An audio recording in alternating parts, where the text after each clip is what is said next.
அல்ஹம்துலில்லாஹ். வருடத்தின் மிக மகத்தான, அல்லாஹ்வுக்கு மிக மிக விருப்பமான துல்ஹஜ் மாதத்தின் முதல் 10 நாட்களை நாம் நெருங்கிக் கொண்டிருக்கிறோம். இந்த நாட்களின் சிறப்புகள் மற்றும் நாம் செய்ய வேண்டிய அமல்கள் குறித்து விரிவாக பார்ப்போம்.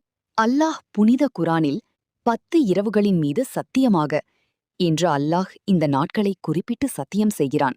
அல்லாஹ் ஒரு பொருளின் மீது சத்தியம் செய்கிறான் என்றால் அது அவனிடத்தில் எவ்வளவு மகத்தானது என்பதை நாம் புரிந்து கொள்ள வேண்டும்.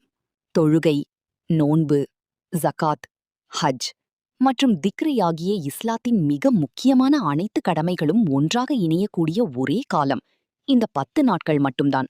இந்த நாட்களில் சுப்ஹானல்லா, அல்ஹம்துலில்லா, லா இலாஹ இல்லல்லா, அல்லாஹு அக்பர் போன்ற திக்ருகளை வீதிகளிலும் இல்லங்களிலும் நாவிலும் எப்போதும் ஒலித்துக் கொண்டே இருப்பதை சுன்னத்தாகும்.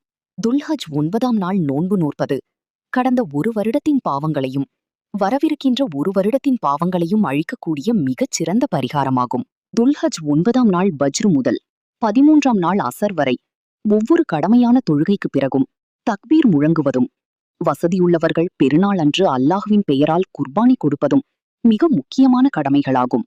இந்த நாட்களில் செய்யப்படும் நற்செயல்களை விட அல்லாஹுக்கு மிகவும் விருப்பமான நற்செயல்கள் வேறு எந்த நாட்களிலும் இல்லை என்பது நபிமொழி. எனவே இந்த உன்னதமான 10 நாட்களையும் வீணடிக்காமல் முழுமையாக பயன்படுத்தி மறுமையின் நன்மைகளை சேகரிக்க முயற்சி செய்வோம். துல்ஹஜ் முதல் 10 நாட்களின் முழுமையான சிறப்புகள், சட்டங்கள் மற்றும் வரலாற்று பின்னணிகளை இன்னும் ஆழமாக தெரிந்து கொள்ள டீடெயில்ட் ஃபுல் வீடியோவை மறக்காம செக் பண்ணி பாருங்க.